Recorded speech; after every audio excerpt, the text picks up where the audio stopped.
Good afternoon. Thank you for joining Town Hall, the special day of election coverage. I'm your host, Meredith Lilly.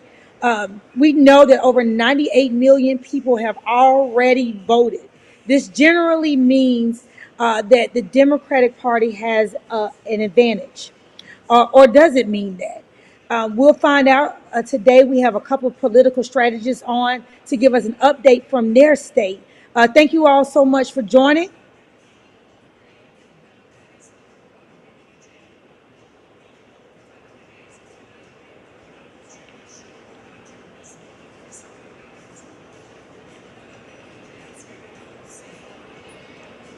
Hey, hey, hey, hey. Is that Good Bishop morning. Adam Richardson? Good morning. Thank you so much for joining us from Florida. How are you? Doing fine, thank you. My pleasure to be here. Thank you. Yes, I'm so happy that you have joined us today on Town Hall for this special election coverage. I just want to know, what are you hearing out there?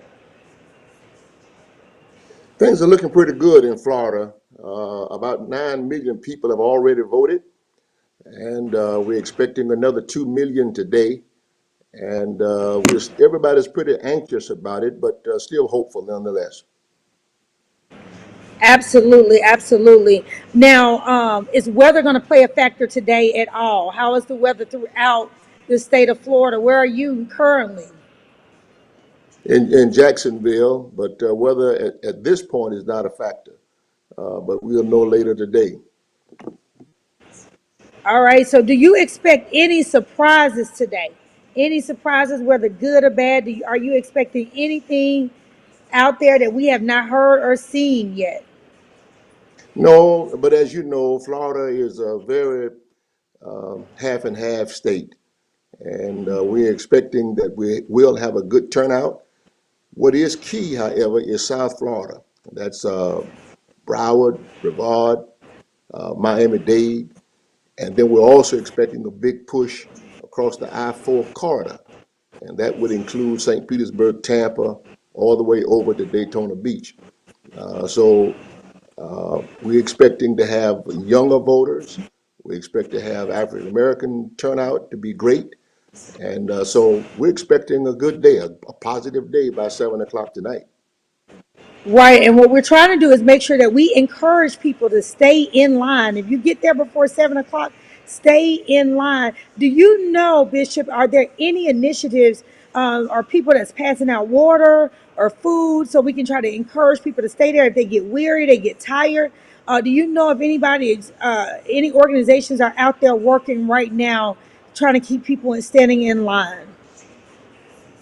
Well, I know that there are churches that are very much involved doing that.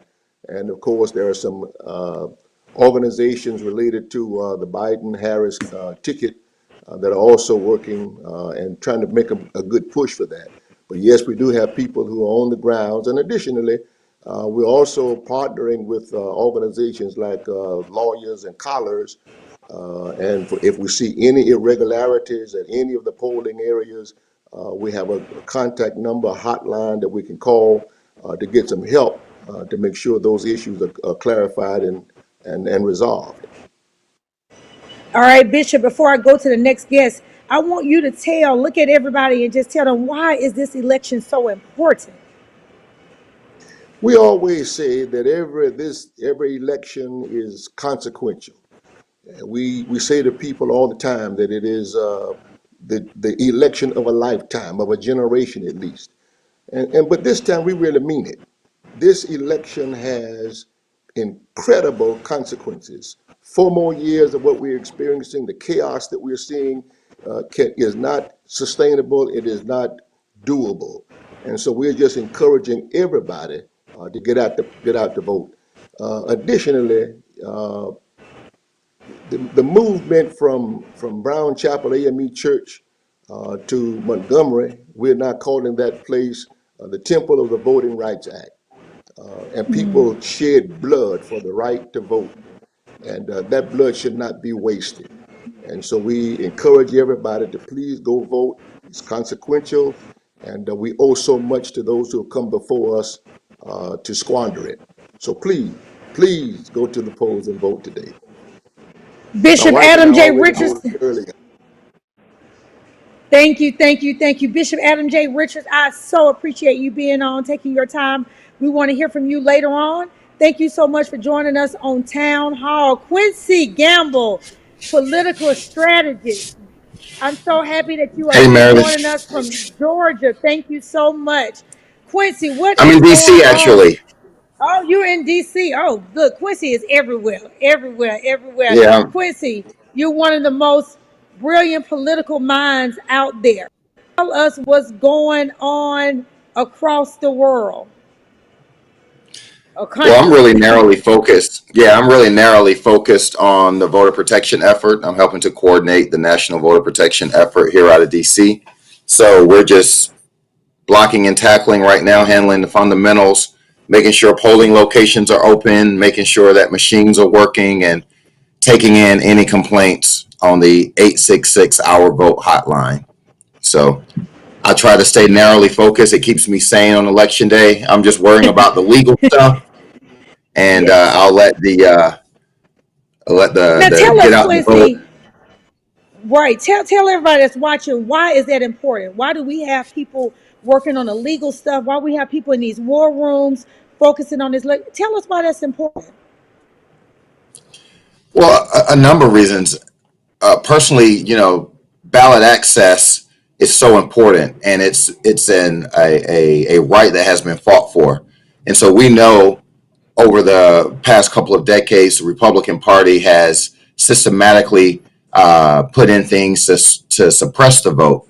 So we are literally got thousands of lawyers all over the country on the phones, monitoring locations at locations. It's difficult this year with the social distancing, but we have probably 20,000 lawyers deployed around the country, making sure that polls are open, that enough machines are there, that machines are working, that when people go to vote, you can vote. And so we do that sort of hands-on work until 12 o'clock tonight.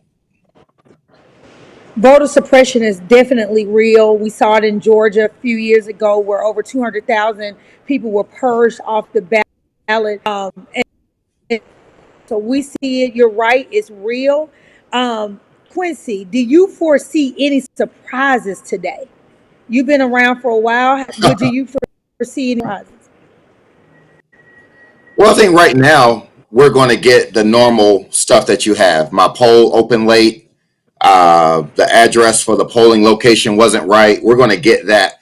I think as we get closer to polls closing, that's when I guess that's when the real things happen as far as will the GOP and the Trump campaign be filing election lawsuits? We know they're going to try to stop the votes in Pennsylvania. We know there's a case in Texas in Houston, Texas, actually, where they're trying to throw out over 100,000 votes.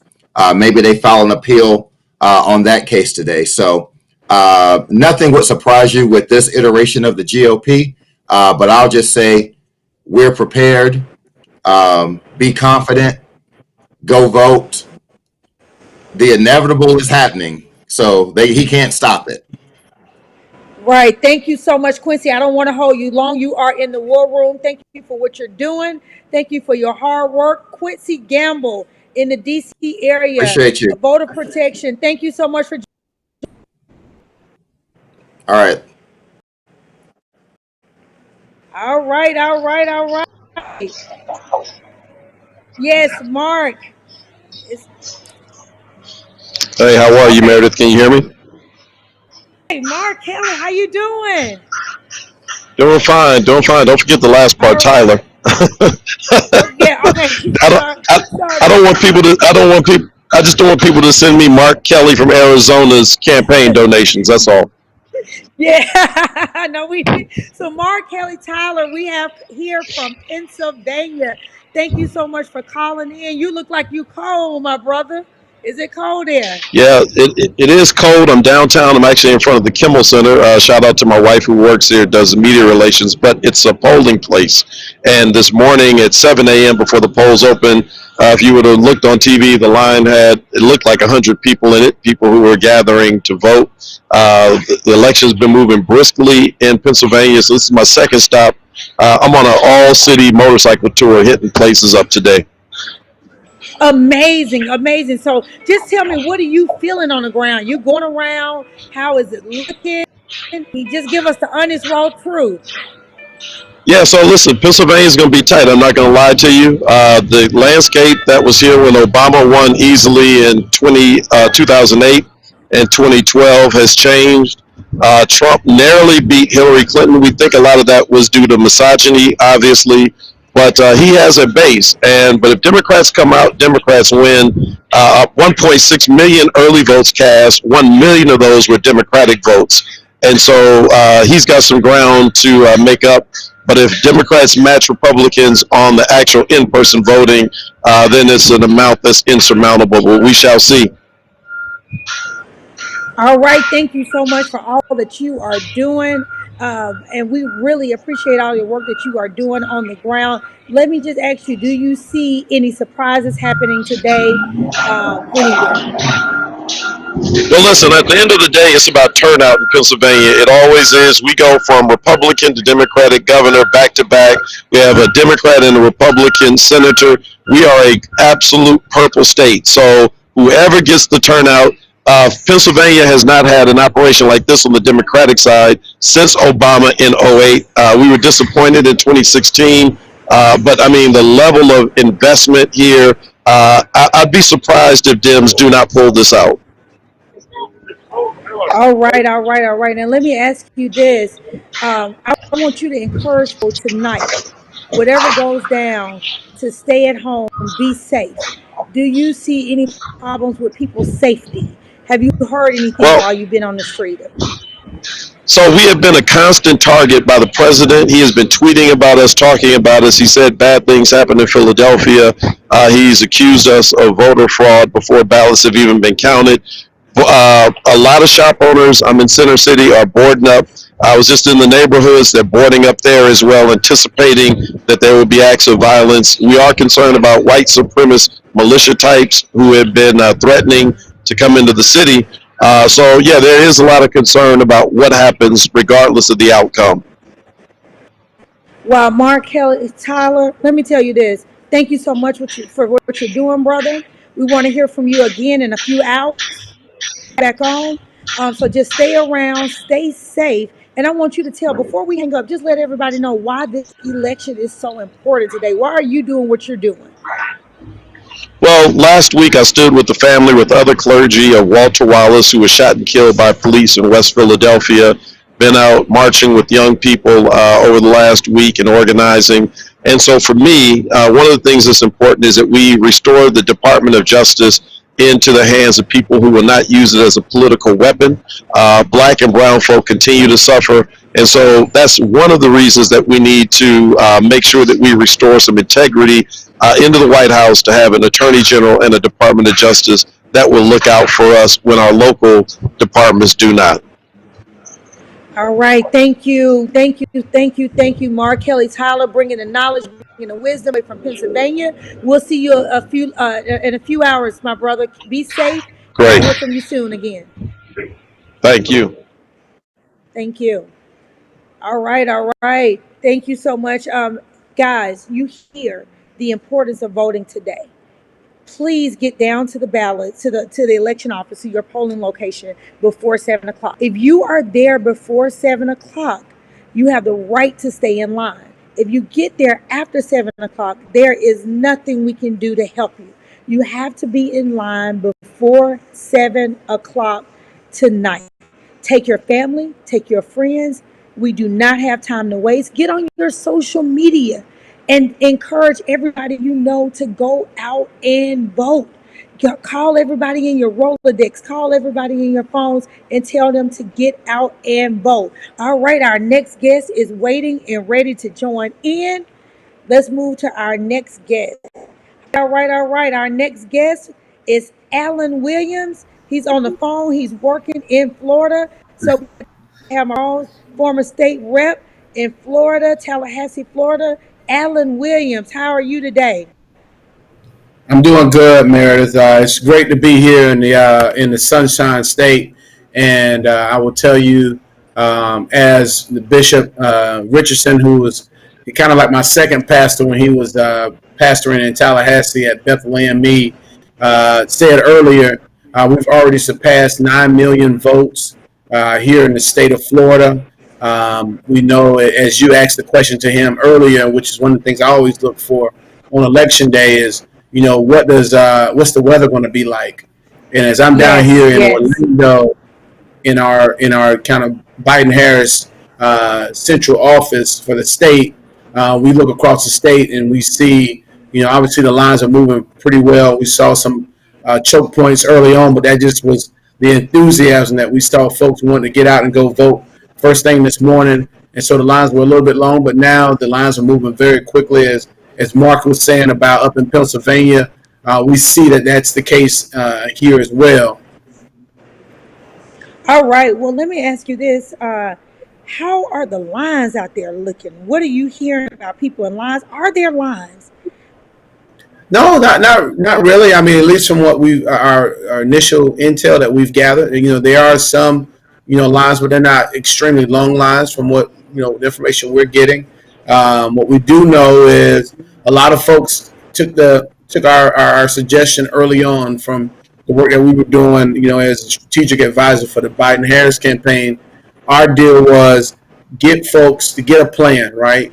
Get a plan, go vote, be an October voter. So you can sit back on election day and be just as nervous and as anxious as everyone else is, but you can already know that your vote has already been cast. And so that's what this is all about. I mean, today, whether you're, obviously Republican or Democrat, and we obviously want as many Democrats to get out there and vote, but we also want both sides to go vote, because that's what's great about our democracy, is that other countries around the world look at us and wonder how we can do this, even with all the vitriol, with all of the stopping Trump caravans trying to take over the Biden bus in Texas, all the voter suppression that's going on around the country, all of the efforts that Republican parties at various state levels are doing, whether it's in Texas, whether it's in Pennsylvania. Nothing can stop the power of the will of the voter. And so we're just encouraged that the enthusiasm to go out and vote is so high. Wow, wow. Now, do you foresee any surprises today at all? You've been in the game for a long time. You are a strategist. You've been on a lot of people campaign. You fly around the world. Do you foresee any surprises out there today? Well, yeah, I'm very optimistic about the work that my good friend Jamie Harrison has done. And so, if you live in South Carolina, I encourage you, if you haven't voted, go out and go vote for Jamie Harrison in South Carolina. For those who live in Arizona, my good friend Mark Kelly, who's running for the Senate. They've gone through a lot. He and Gabby, his wife, former Congresswoman Gabby Giffords. But he's still willing to take his talents that he used to have orbiting the earth to now bring those down to the good people of Arizona and serve them in the United States Senate. And so I feel confident that he will bring that victory home. And then obviously in your home state of Georgia, we had President Barack Obama come in with a early election push for the next two senators from Georgia, Ossoff and Warnock. We're very hopeful that Georgia can send two Democratic senators to the United States Senate. But here in my home state, I feel strong that if we go out and vote, if we go and do what we're supposed to do as people of goodwill, as Kendrick Meek, my mentor, always talks about, if people of goodwill go out and vote, we will have what we believe is a very great night here in the state of Florida and a great night around the country. Because if Florida goes for Joe Biden, then we can pretty much feel confident that the 46th president of the United States will be Joe Biden. All right. I see we got Bishop back on. Bishop Richards, thank you so much for joining us. Alan just mentioned you and how important you are in your advocacy and all the work that you do day in and day out in the state of Florida for the people of Florida. Guys, we're hearing rumors now that Democratic offices, and not just rumors, let me go back. Facts. I'm in here in Houston, Texas. Yesterday, the Democratic office was vandalized. It was completely vandalized. And at 12 o'clock noon, Congresswoman Sheila Jackson Lee, and I'll be out there reporting a little bit, but Congresswoman Sheila Jackson Lee is going to hold a press conference there and asking everybody to show up. But is anything like that going on in Florida that people need to be aware of? I've not heard of anything quite like that, but we do see people who are moving about in pickup trucks with the Trump flag and the U.S. flag on it, and creating a kind of an intimidation factor throughout. But I've not heard of any direct impact on any campaign headquarters or anything like that. You would have to ask my good friend Alan Williams that. He would be more up to date on that than Yes, well, I. is it But safe no, I've for not us heard to that. right, well, Bishop, I mean, is it just safe, Alan? Is it safe to just tell people, go vote and go back home? Everybody get back home. We don't need to be hanging out anyway. We already fighting with COVID-19, especially in our race, because people are dying, at alarming rates of COVID-19 in our community, in our race. So is it safe for us to just tell people, go vote and get back home? Alan. I think that is, what most folks have done. Obviously, we've had a record number of individuals have voted early. They took the heed to be October voters. But those who want to cast their vote on election day, right? Like I was when I would go with my mom. I remember the first time I voted with my mom, I was 5 years old. And she said, I'm going to vote on election day. And that was, 40 years ago now. I'm kind of dating myself. But, I think for those who want to go and vote here in the state of Florida, we have enough election protection individuals in place to ensure that whether they're poll watchers or staff of the supervisors of election, to make sure that they can go and vote. We hope that there aren't any intimidation efforts going on. Obviously, this is, as Bishop Richardson said earlier, Florida's a 1% state. We normally find out the person who won any statewide office at normally about 1%. We saw that in 2018 with my friend Andrew Gillum, who narrowly lost by 30,000 votes. U.S. Senator Bill Nelson lost by 10,000 votes in a statewide race. And then also we saw what happened in 2016 with Hillary Clinton and the current president. But we're encouraging folks to stay in line all the way up to 7 o'clock. If you're in line at 7 o'clock, stay in line. You cannot be taken out of line if you're in line by 7 o'clock, and you still be able to cast your vote. And so we're expecting that we're going to have a lot of long lines like we had earlier this morning at 7 o'clock, because a lot of folks obviously are working, taking care of their families, trying to overcome all of the bad things that have happened due to COVID-19 and the lack of leadership that we've seen coming out of this White House. And so we know that folks are eager and excited to go and vote, to have their voice heard. Alan, what do you think the polls, you talked about the polls, do you think the poll numbers that we've seen over the weeks and the months, do you think that they are accurate? I mean, they've been reporting Florida is pretty tight. And I've seen some reports that is leaning toward a Republican state or leaning toward being Republican tonight or in favor of Trump. Do you believe that? Well, I feel as though we've had a great showing of support by Democratic Party, the Biden-Harris team here in Florida. We've had President Barack Obama has now, I believe, come to Florida 3 times. We had Dr. Jill Biden here on Sunday. I believe she's back here today again. We've had Senator Kamala Harris, who's been here several times. Her husband, Doug, has crisscrossed the state of Florida. So we've had all of our major principals of the campaign here, along with Senator Cory Booker, Stacey Abrams, and so many others, Mayor Pete, all of them coming to the state of Florida to get out the vote. And I believe that, as we know, it's going to be a very close election side, but I feel confident that the work that has gone on, the votes that have been cast, will be in the favor of Joe Biden.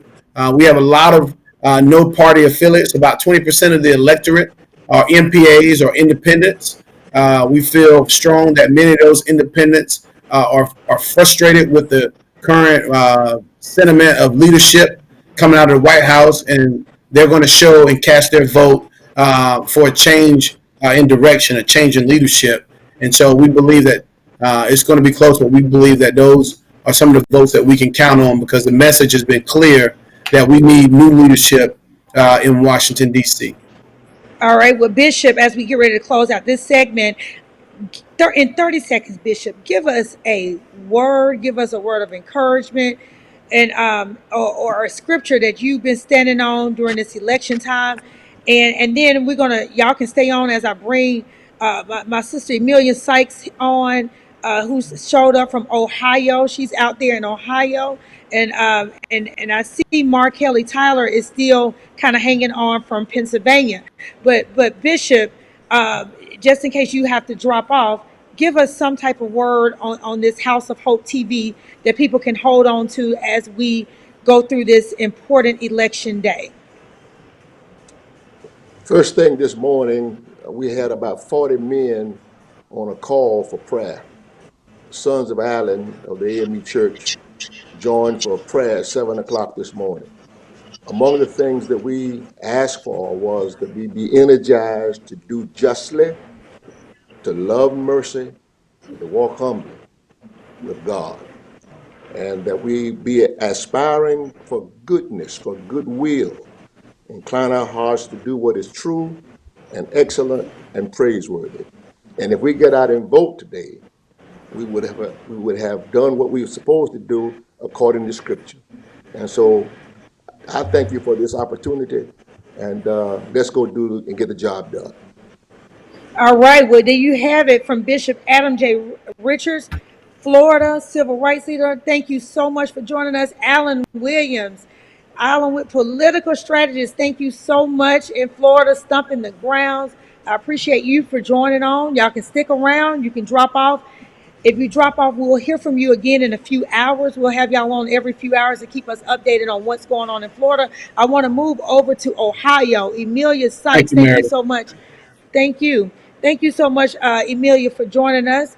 And I know you have a busy day, but I just want to hear, what is the mood like in Ohio today?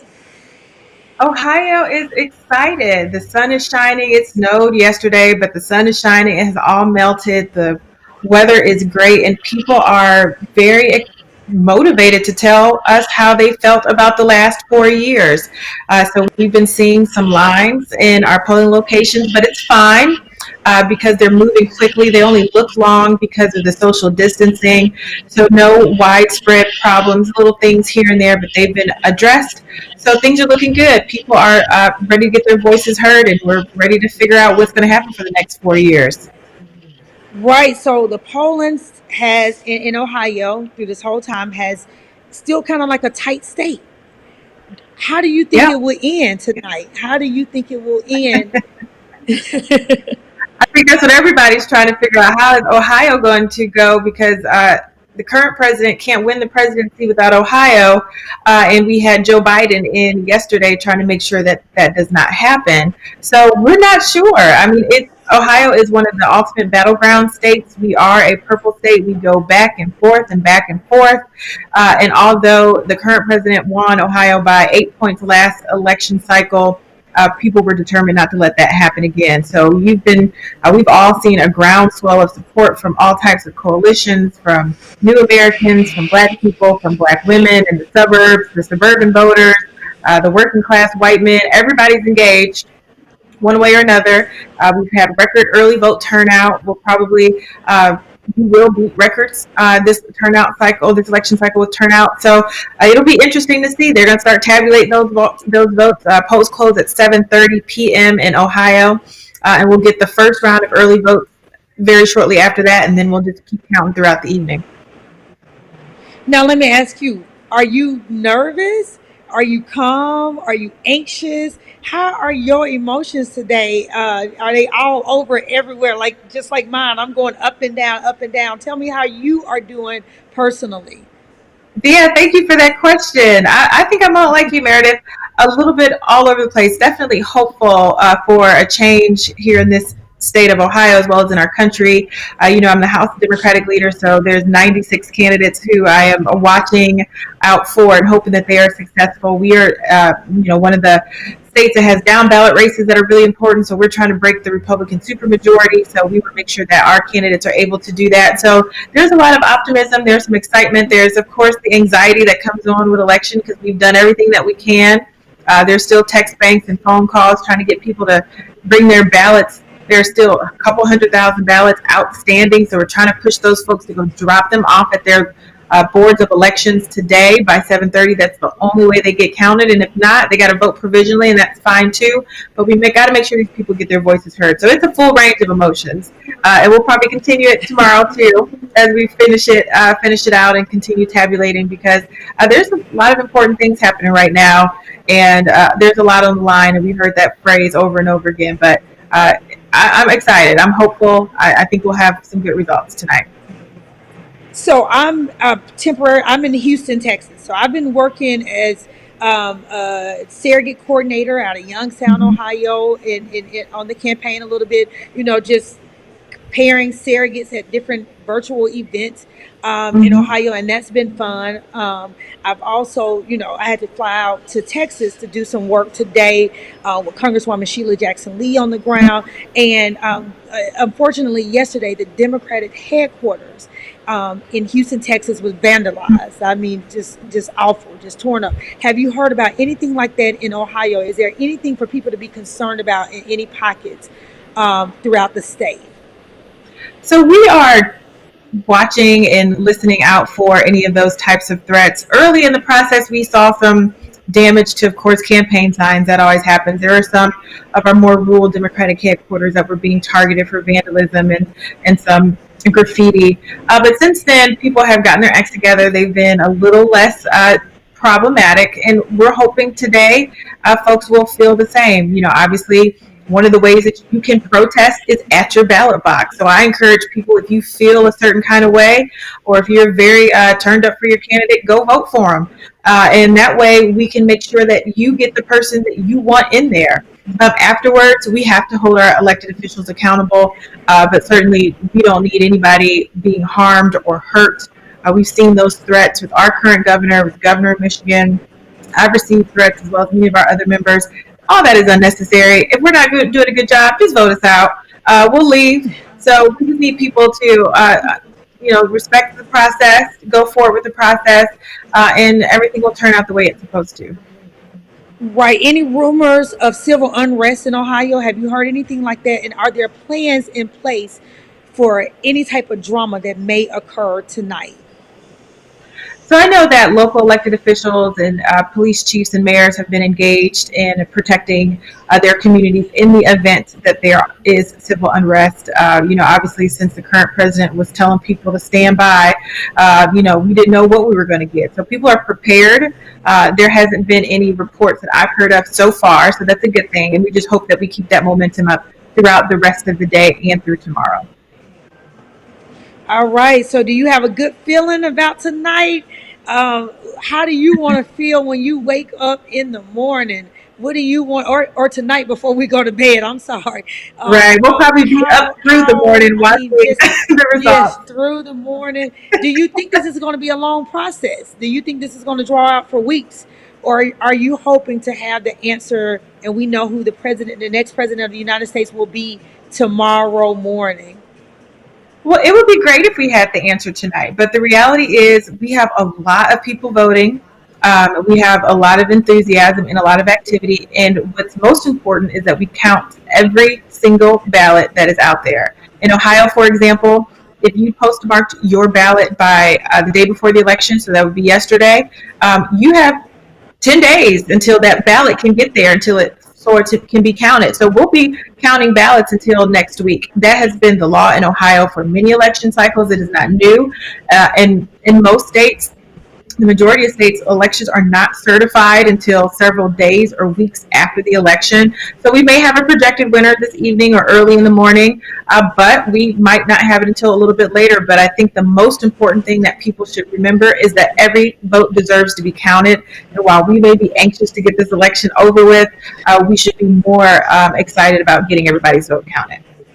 Okay, Amelia, I want to have you on again today. So I'm not going to hold you all morning because I know there's so much stuff that you're doing on. But really quick, for the person that's watching us live right now, for the person that's saying, I'm about to jump out of line. This line is too long. I'm tired. I'm cold. It's still wet on the ground in Ohio. Or I'm in Florida and it's hot. What is it that you have to say? Why would you tell that person to stay in line and vote? Why is it important? So I would tell them this quick story. You know, we were at the State House during some of the protests against George Floyd. We had session and we were debating a voter bill, and it was a voter suppression bill that would make it harder for people to vote. And as we were debating that bill, outside I could hear people chanting Black Lives Matter inside the State House, inside the chambers.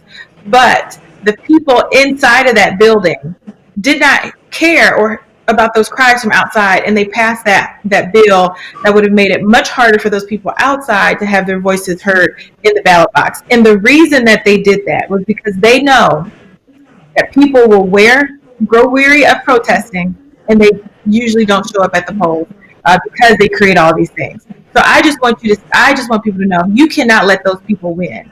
We had so much momentum. We had a groundswell of support from Black, white, young, old, and every age and color in between this summer as we were protesting and fighting for our rights. Let's keep that momentum going, and you have to vote. That's a part of the cycle. That's a part of the process. And then after you vote, you got to hold us accountable. I know you're so good after you do it. You'll be a part of it. And then when you look back on this November 4th or whenever we are finished counting the votes, you'll say, I had a part of that. So I want people to have that feeling, and I encourage everyone, stay in line. If you're in Ohio and it's 7:29 and you're in line, stay there because they have to let you know. Emilia Sykes, thank you. Thank you for the work you're doing. I appreciate you for jumping in and telling everybody. I'm going to close up and I'll see you later on today. Thank you so much. Keep up the Thanks, good work. Meredith. Yes, ma'am. All right. Thank you so much for tuning in for live updates at Town Hall. I am your host, Meredith Lilly. Look, vote. It's not just about you. Take other people out to vote. Your voice is your vote. We don't want to hear any complaining. Today is it. We have to vote. Please get out and vote. Get out, take other people, get there before 7 o'clock. In most states, some is 7:30, but get there before 7 o'clock. If you are in line, you get to vote. We can't help you once the time is up. Get there now and vote. Stay there. We need you to stay in line. Thank you again for joining us for Town Hall election update. I will see you later on for more election update. Thank you for tuning in.